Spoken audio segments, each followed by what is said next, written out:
Alright, so fresh off the heels of the Henrex MTC900E, which was the first monitor of 7 for my buddy up in Kansas City who brought these 7 monitors down to me. This is monitor number 2, picked at random. We have a Wells Gardner K4600. Now none of these I believe were tested all that much, or if at all, so I don't know if this works. Other than being just pretty dirty and dusty, it does appear to be complete and in relatively good shape. I mean, even it's rare to see the horizontal width coil on a 4600 not be broken or busted or falling or hanging out of the holder there, so that's intact as well. That's rare to see. But like I say, other than being pretty dirty there, you can see how dusty and dirty the neck board is, how dusty and dirty the retainer is for the interface cards, and the main board itself as well. And we'll get a closer look once I take this out, but I haven't tested it yet. I don't think the owner has tested this yet, or really much of any of these 7 monitors. But this is the second of 7, and we're going to go through them one by one and see how we can if we can get all of them working, if there's anything wrong with them. So this has had a somewhat partial cap kit, like that cap there is original. However, those 2 have been changed. That cap right there on the interface card has not been changed, but that one has. This one here on the video interface has not been changed. So some have been changed, some haven't. I think these 2 down there have been changed. So it's kind of a conglomeration of pick and choose which caps got changed. I don't know why they wouldn't just change all of them. Maybe they went through and just picked the ones that were actually reading bad. I can't say. But it's in good shape, just rather dirty, and I don't know if it'll work. So let's power it on, see if it operates. The wires are cut off, and I just kind of have them precariously shoved in that connector there for power. Video's hooked up right there. So let's just go ahead and see if it works. If it doesn't, well, we're going to take it apart and clean it and rebuild it anyway. But if it doesn't, we'll have to do some troubleshooting. Hopefully there's some type of issue that we can use for good content here. But if it does work and operate, then we'll just do the rebuild and the cleaning and do some adjustments and have a nice, quick, easy video. So, all right, we're all set up, ready to go. Let's see what happens. 1, 2, 3. Okay, it comes on. Got a rather interesting hum from the transformer, but hey, it works. Interesting. Okay. Well, we need to adjust vertical hold, and it's too bright. Vertical hold is this black knob right there, that black knob. We can turn that, and that should adjust our vertical hold here. Yep. Locks right on. Okay. We are shifted down somewhat. We're too bright. So on the 4600, the screen pot is not on the flyback. The flyback only has the focus pot. The screen pot on the 4600 is actually here on the neck board. So if we turn that down, we get right there is where we want it to be. You want the background to be black. So there's that. Let's acknowledge this, and we're not tall enough. So vertical size is, there's a white pot right there on top of the black pot that we use for vertical hold. That white pot is vertical size. So let's adjust that vertical size here and see if we can get this to increase. Okay, let's go. Whoop, slipped off of it too far there. Let's go right there. Hey, well, look at that. Width is good. Don't need to adjust width. It's set properly right out of the gate. Colors look good. Image looks good. The 4600, when it's working, really does provide an unbelievable picture. One of the best monitors you can ever get is a Wells Gardner 4600, K4600. I mean, just look at that. It's awesome. Well, we got lucky with this one, I think. It needs a really good cleaning and a recap and a reflow. I guarantee you the header pins for the interface cards probably aren't reflowed. Neither are the header pins for the video. I'm sure there's lots of stuff we can do for preventive maintenance. Right now, the most important thing, it needs a really good cleaning. So we'll get that done, and we'll do the reflow and the recap and everything and some adjustments. But looking right here, I mean, this is fantastic. Colors are perfect. It's nice and bright. It's in focus. We can adjust the focus knob here and see if it makes any difference. We'll wait for the text to come up here. And yeah, there's not much of adjustment on the focus, but that's pretty good right there. My Isolation transformers making all kinds of weird noises depending on what's on the screen. I wonder what the B plus is set to. We'll check that later, but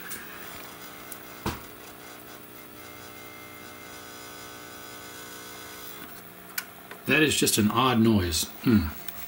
It almost sounds like it's coming from the power supply, though. No, it's the transformer. I can feel it. I can feel it vibrating. It's not vibrating. I can feel the I can feel it. So I wonder if there's something going on with this because I've never heard it make that noise before, that particular noise before. Odd. Anyway, okay, well, it's working. So let's tear it down and clean it, do the reflow and the recap, and talk about the idiosyncrasies of the 4600 and see if we can make it all clean here. Now, I also want to say that the yoke, on any normal standard monitor, the yoke has a dedicated connector that hooks directly to the chassis, but on this one, the wires, there's no connector. The wires come off the yoke and go right and solder to the board directly, and there's no way to move the connector around to flip your image up or down, left or right. So on the 4600, they have these little quick disconnects like this, and you can swap these disconnects all around. So if you want to, if your image is, let's say you want to take your image and flip it horizontally, you take your red and the blue wires and take them off and flip those and hook them back up. Same with the yellow and the green. For vertical, you take those off, flip them around, hook them back up, and your image will be flipped upside down. So if you want to use this for a vertical monitor or a horizontal monitor, that's how you adjust your screen image upside down or backwards. You can take these off and flip them around, and they're conveniently labeled there. You've got R, Y, B, and G right there. Green, blue, yellow, red for R. So yeah, all right. Okay, let's get this off. I'm gonna go clean it. Actually, I'll take this off and we'll show it on the overhead. I'll go through how dirty it is. Then I'll go clean it and bring it back, and we'll see how it looks after cleaning. Actually, I've decided against that. I'm going to show you how to remove this chassis because the K4600 is rather precarious to get removed from the tube. So I want to show how this is the best way to go about this. So of course you can just disconnect your neck board. Be careful, just like that.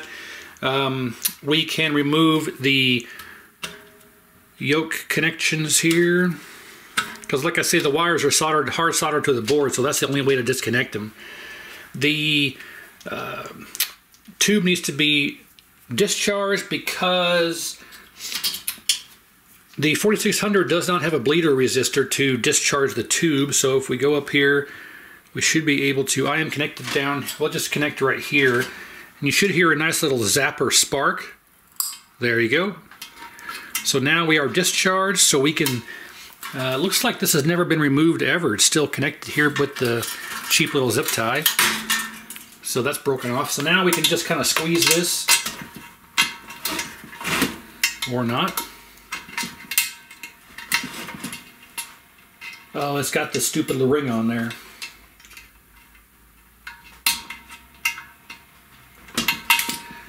It's got this little ring on here. I hate those rings. So I kind of bend this in like that, and I take the ring off because the ring doesn't really serve. Oh, I got hit.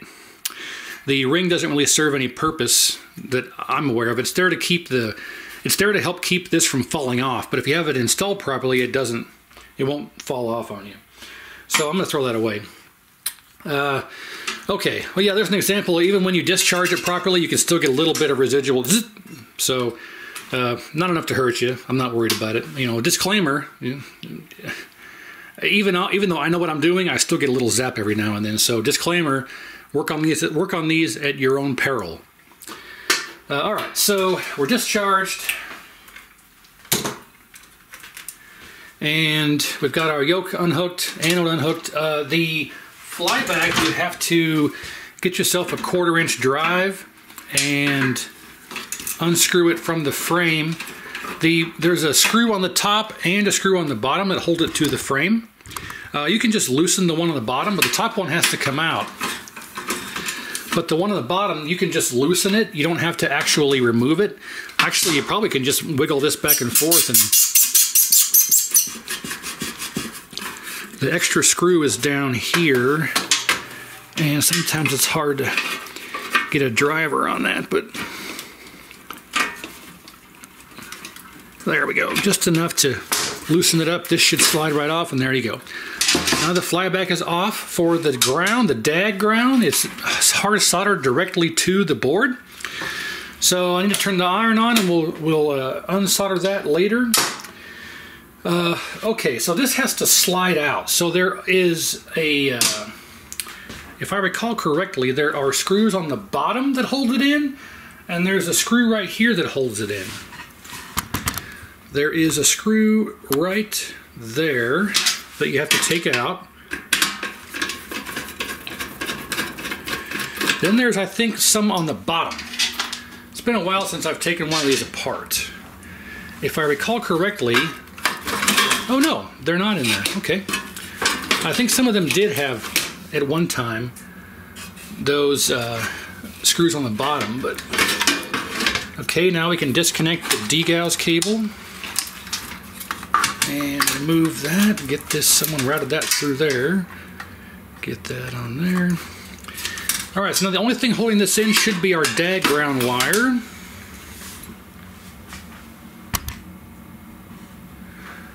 Oh, stupid iron isn't plugged in. All right, I may just cut the DAG wire, but I don't want to. I want to desolder it here. Okay, yeah, we're free and clear except for the DAG. Yeah, see, there's supposed to be 2 screws on the bottom here. Someone has removed them. Whoever put this back together didn't put the screws back in, because there's supposed to be 2 screws right here in the bottom of the frame. There's one right there and one right there that screw into the bottom of the chassis.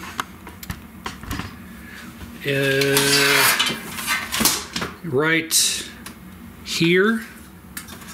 There's one missing, and looks like instead of putting them, you're supposed to put these through the bottom of the frame into here, but someone just decided to put them here directly and not put them through the bottom of the frame. So I was right, there are 2 screws on the bottom that you normally have to take out.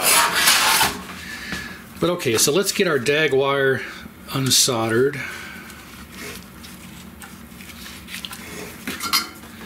And that should give you just a decent idea there of how to remove the K4600 from the tube. And that's basically it. So we'll set that aside, remove our tube, set it down here. And yep, that's it. So let's get the camera back on the overhead and go through a little detail, and then we'll get it all cleaned up and proceed from there. Alright, so let's go through how to take this thing apart, because it's tricky and it's you can damage things, especially like the width coil if you try and remove it. So let's go ahead and do this properly here. So this little holder here that holds the interface cards in place, you squeeze one end here. You see, if we squeeze the end, it brings these pieces in. Then you can just slide it right out like that. Same thing on this side, you squeeze this and then it comes right out. This is not necessary for operation, but it keeps the cards from falling out. So now we can disconnect this neckboard interface connector and remove our interface card right there, and there you have it. Now there's multiple versions of these interface cards. This is the P317. There's other versions where they don't have the horizontal center. Some of these cards do not have a horizontal centering pot, and in that case you have to move this jumper around here. Based on my experience, this is like a horizontal, like on the K7000 you have a horizontal left, center, and right option. That's pretty much what this is. So some of these don't have that horizontal centering pot, and if they don't, you have to move that jumper around. That's just my experience. So yeah, this is the video interface card, and this is the deflection interface card. And actually someone wrote good on here, so well, we already know it's good, but that's nice to know. And so let's say, okay, so let's say you've got a hold issue. Let's say you're trying to adjust your vertical hold and it just won't lock in. No matter what position you leave this in, it just keeps moving and it won't lock in. If you have a vertical hold problem that won't lock in, This is a secondary adjustment here. This little pot with the red thing in there that you can put a screwdriver in and turn, a flat blade. This is a supplemental hold. So if your vertical hold you can't quite get to lock in, there is a hole right here in the side of the frame. If you imagine this back installed here, there's a hole right here in the frame.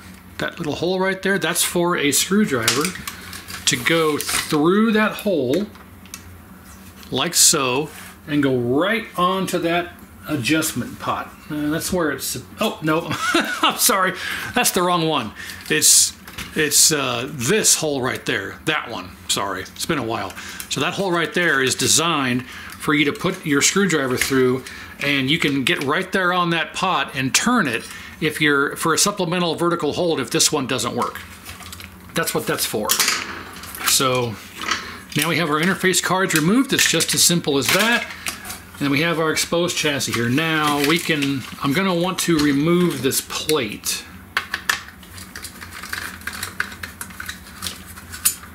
Yeah, normally this goes through the frame, through this plate and into the plastic. So someone didn't quite put this back together right. I think it's actually, is it all four? No, it's just the two on the outside.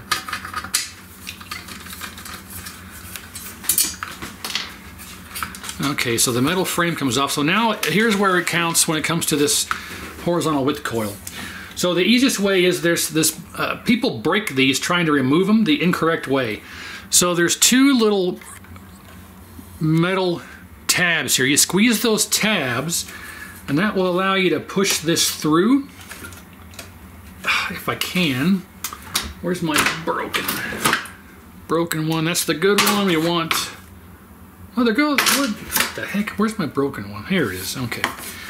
So we want to try and squeeze this through here. The other option is to just desolder the wires. You can just desolder the wires if you want to, but the other way that really is how it's supposed to be done is you bend these little metal tabs in.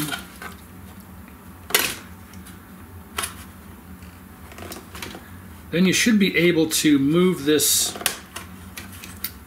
out just like that. I don't even know if you can see it, I'm sorry. So I pushed those tabs in and this thing popped out. I mean, it's sitting in there like that, and you pop the tabs in and push it and then it pops right through like that.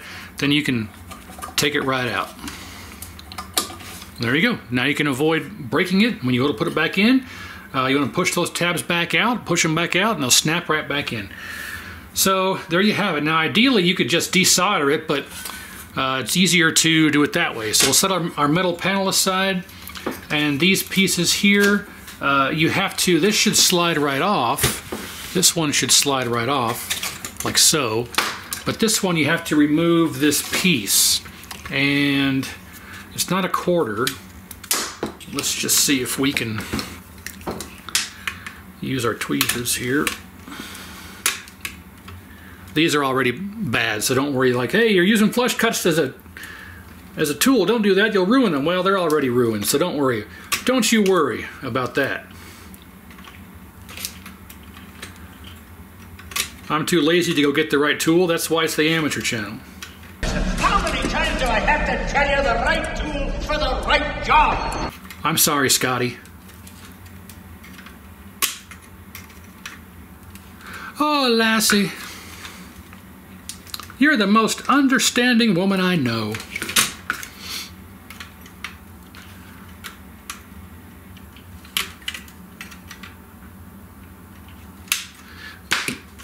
Ah, come on. I'm gonna have to go get the right bit after all. Hang on a second. Okay, so let's, there we go, got it.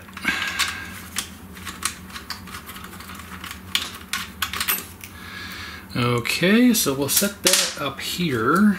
This can be tricky to remember how it goes back in, so whenever you take it off, just leave it the way that it is in the orientation and set it aside. That way when you go to put it back together, you'll know which way it went back together. So now we can take this and slide this off. And that'll give us unfettered access to the bottom of the board.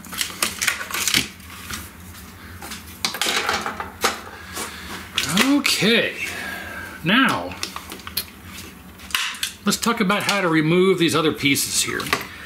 So the voltage regulator is over here, and we can remove this entire piece. You lift up on this black plastic tab, it pulls up on one side, and the white one on the other side pulls up, and you should be able to modularly just remove this.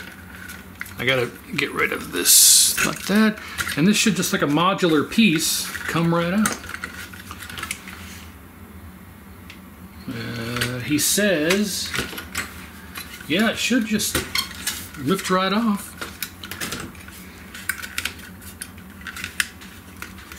Not sure why. Oh.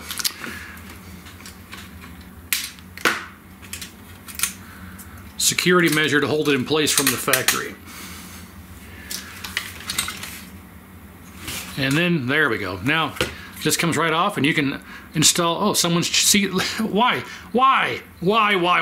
They changed this cap, but they did not change that cap. Why? You're there. Change them both.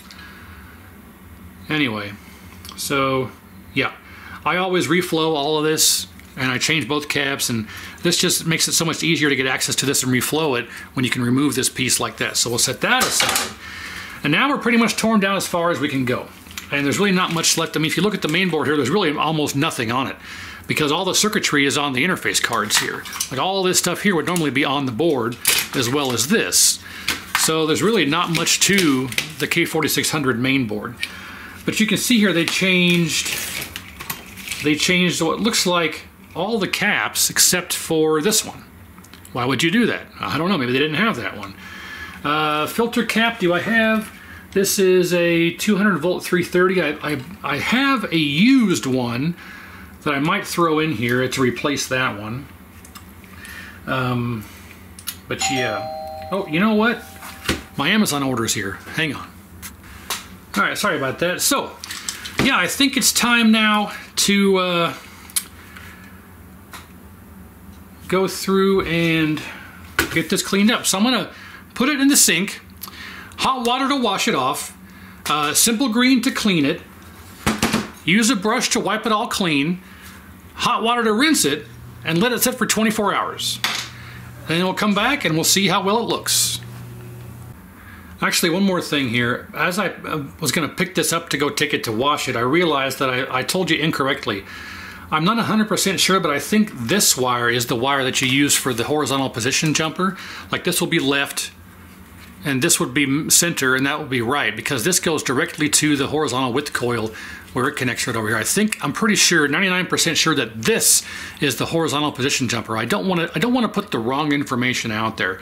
Some of you may have been screaming, no, that's not it. Well, yeah, I think you're right. I think this is the one that changes the position of the jumper for your left, middle, and right position for horizontal. I don't want to tell you incorrectly because this one goes directly to the horizontal width coil, just like on the K7000 with those jumpers. It's the same thing. So I'm 99% sure that this is the one that changes the position, not this one. So I'm sorry about that. So, okay, let's go get this cleaned up in the sink and come back and you'll see some before and after here. So let's look at some before, just how dirty this is. And yeah, when I come back, I'll have all this cleaned, all this kind of stuff here cleaned. So yeah, let's go do some cleaning. And when I come back, it'll be done. And then we'll be ready. We're ready to proceed with changing out. I mean, this looked so good the way that it was. I'm probably not going to change all these caps here. I'm just going to change this one that wasn't replaced and this one that wasn't replaced. I'll change out whatever caps are still original, and then we'll do some reflow and hook it back up and see if it's all good. So let's go get it cleaned, come back, and we'll see how it looks afterward. And there you have it. Fully cleaned, fully washed, front and back. Everything is good to go. It's basically, for all intents and purposes now, a new K4600. And it has not been 24 hours. It's only been about 5 minutes since I got it all dried off. And, you know, I just use, like I say, hot water to rinse it. I use Simple Green with a brush like this to brush everything clean. Then I use hot water to rinse. And then I use a little alcohol to clean up some of the Simple Green residue, if any is left over. And let it dry, and that's about it. Now, alcohol is good because alcohol displaces the water.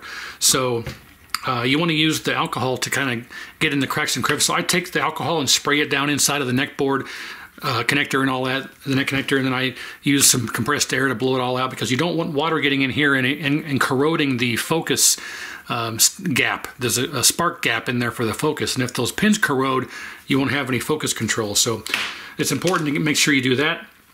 And then you want to let it sit for 24 hours before you actually turn it on. But in this case, we're going to go through, since I have to do all the rework and the reflow, we're going to go do all that now. And when I say compressed air, I'm going to go back a bit. I use I've got a, how do I say this? For car detailing, it's a blower motor that you plug in the wall and hit the switch and it blows air, everything. I use that to blow all the water out of all the crevices, nooks and crannies, under caps, under connectors, things like that. And then I let that sit for 24 hours. That way the water is not sitting there corroding things. So it's important to not just after you wash it to let it sit for 24 hours, but also to blow all the water out with compressed air, and then let what's left over that you can't see, that'll dry and be okay. But like I say, I also want to use alcohol in some sensitive parts to displace the water. All right, so having said that, everything is now ready to go for us to work on it. We'll get all the work and repair done, then we'll let it sit for 24 hours, come back to it, and then turn it on and see if it works. So I've decided in the interim while doing this cleaning that I want to replace all the caps, not just because I don't know when the original ones were changed out, but if you're going to change out half and not the other half, I don't know when they were changed out, and it's nice to be able to change them all out and have all of them be refreshed all at the same time, so you have a baseline as to when they were changed out. So I'm going to go ahead and change all the caps. So I'm going to change all the caps and do the reflow, and then we'll come back and pretty much inspect. I want to go ahead and see if maybe we can see anything obvious as it sits now. Yeah, so the board cleaned up really nice. Let's turn this over and see if, see, I still got some residue here. Let's clean a little bit of this off. I thought I got it all, but there's still some left here.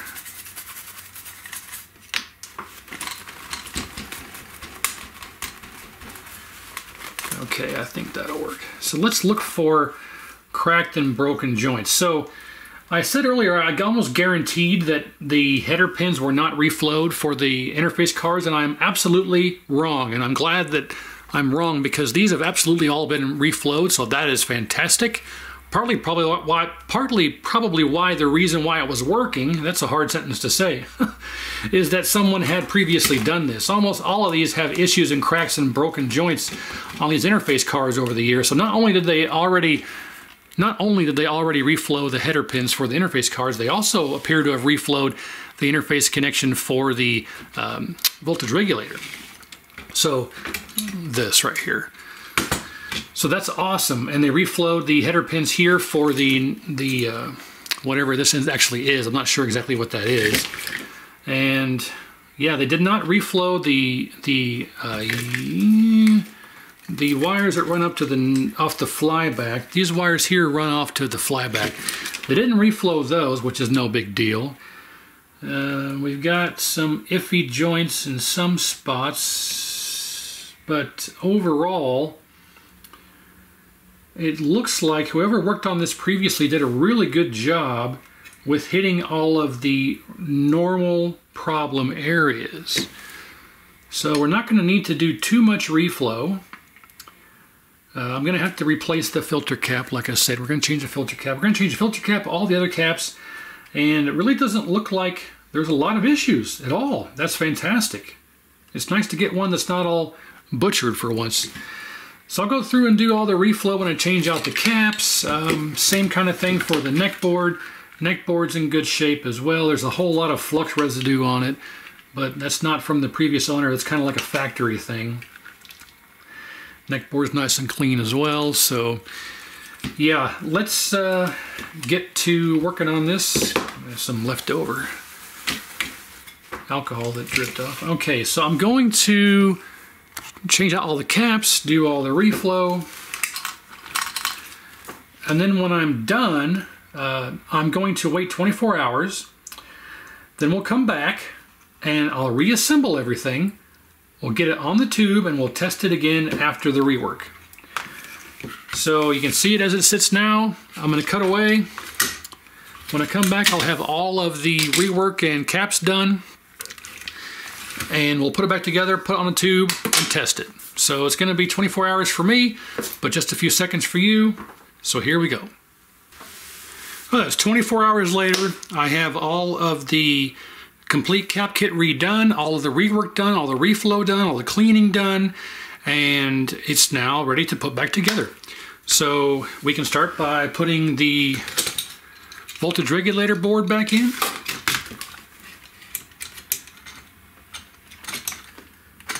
Okay, just slides in place, and we want to get these pieces snapped back in. There we go, it's just that easy. Okay, that's back in. Let's go ahead and get our deflection board back in. And there's a capacitor here you want to make sure you don't smash. That's grabbed between the two header pin sockets. Alright, that's good. We got our video board. Gotta plug that in.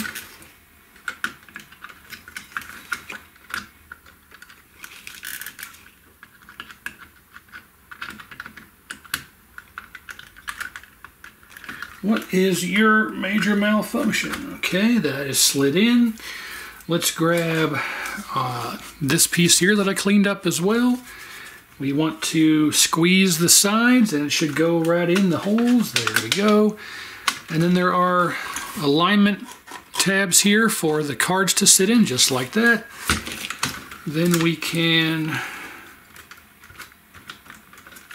squeeze these and get that in there. Perfect. And all right, good to go there. Now let's reconnect this piece here that goes to the video board, like so. All right.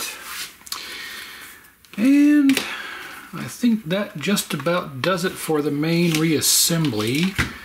I cleaned up both of these pieces as well, so we can, which one of these? I believe this one is here, like so. This one is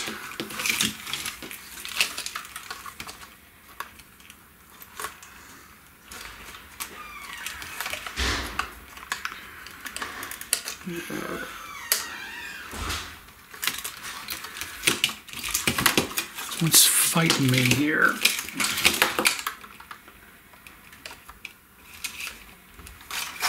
There we go. Negative. This one goes, I got them backwards. There's a little tab that keeps you from getting them backwards, it looks like. There we go.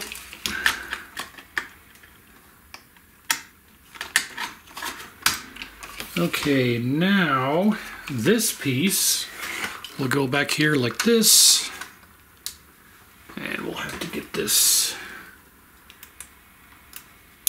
right there along with oh, I dropped my socket set, sorry about that. We'll get this going there.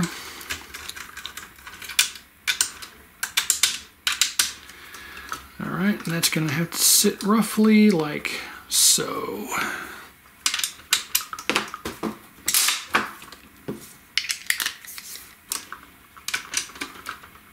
Alright, that's tight. And that's about it. Now it's ready to go back on the tube, so let's do that. I think before we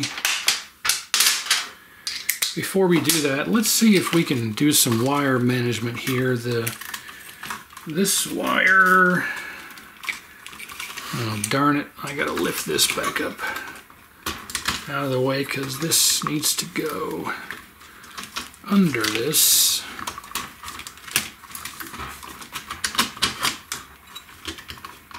There we go, because that's got to go. Okay, just like that. And I'm not sure where that went, but that's okay. And then we got our yoke connection is here, which will hook back up to the tube.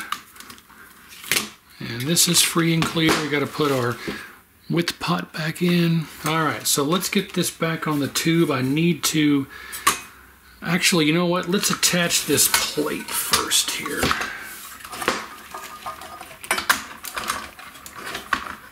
Let's make sure this all lines up with the holes. Yep, okay. So this actually needs to go through the bottom of, I think it's the left side. I think it's these two. So let's get the screws started on these here.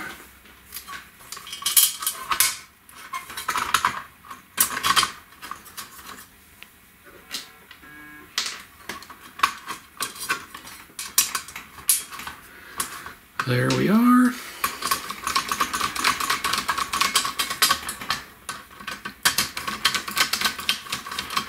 All right, the other two go through the frame of the bottom of the tube, so we can leave those out. And let's take this and reinstall this in its spot. We want to feed this through here. And take this, and you want to be careful because you can, trying to push it, you can break the plastic. So we want to use some assistance here to kind of push this in. We want to push on the metal and not the plastic.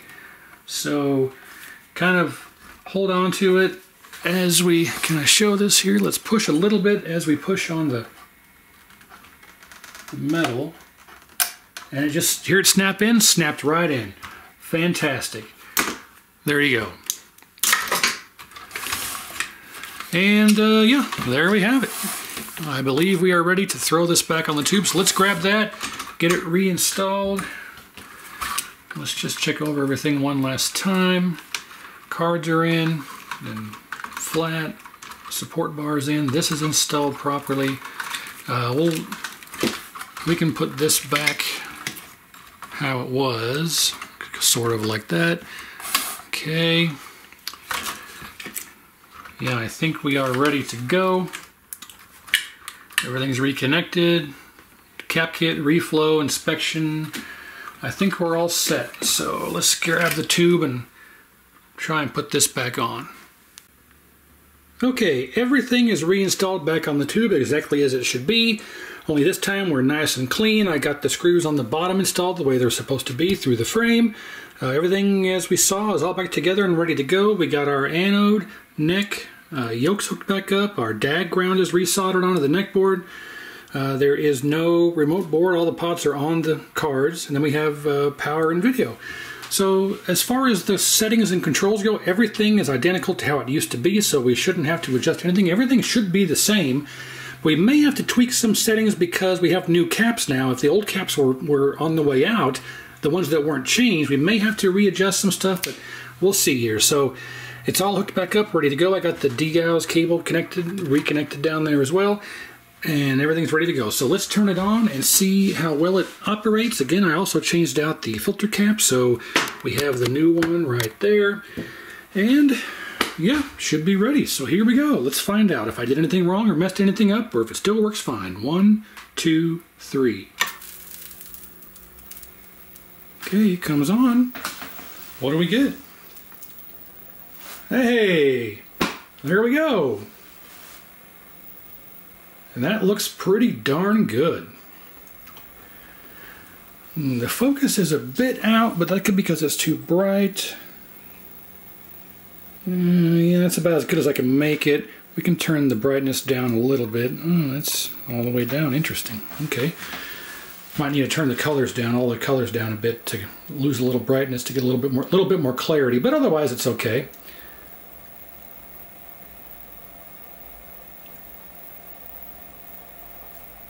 All right, we'll have to acknowledge that, and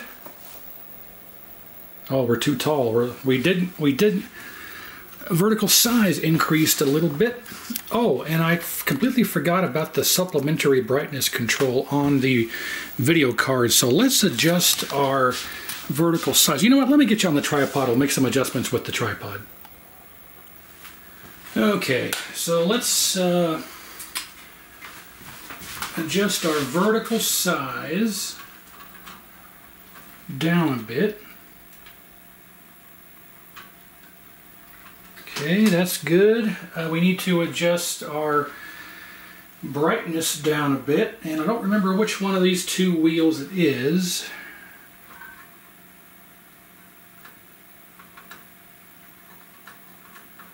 Doesn't like me moving that cable around. Oh, okay, so there's our supplemental brightness. Okay. So we'll turn that down to there. Then we'll turn our screen pot was all the way down, so we'll turn it up a bit. And we want it to be right about there. And I gotta say, that's not bad. I've seen much worse.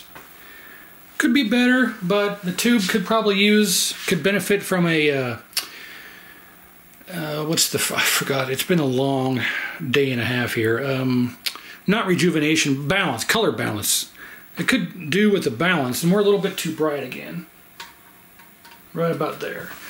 It could do with the nice color balance, but I think right there is not bad. So,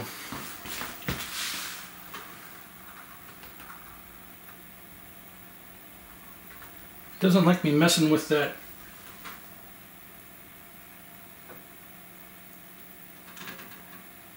There we go. Yeah, that pot's a bit scratchy. I need to clean and deoxit that vertical size pot. It's very common for that to be an issue, but there you go, guys and gals.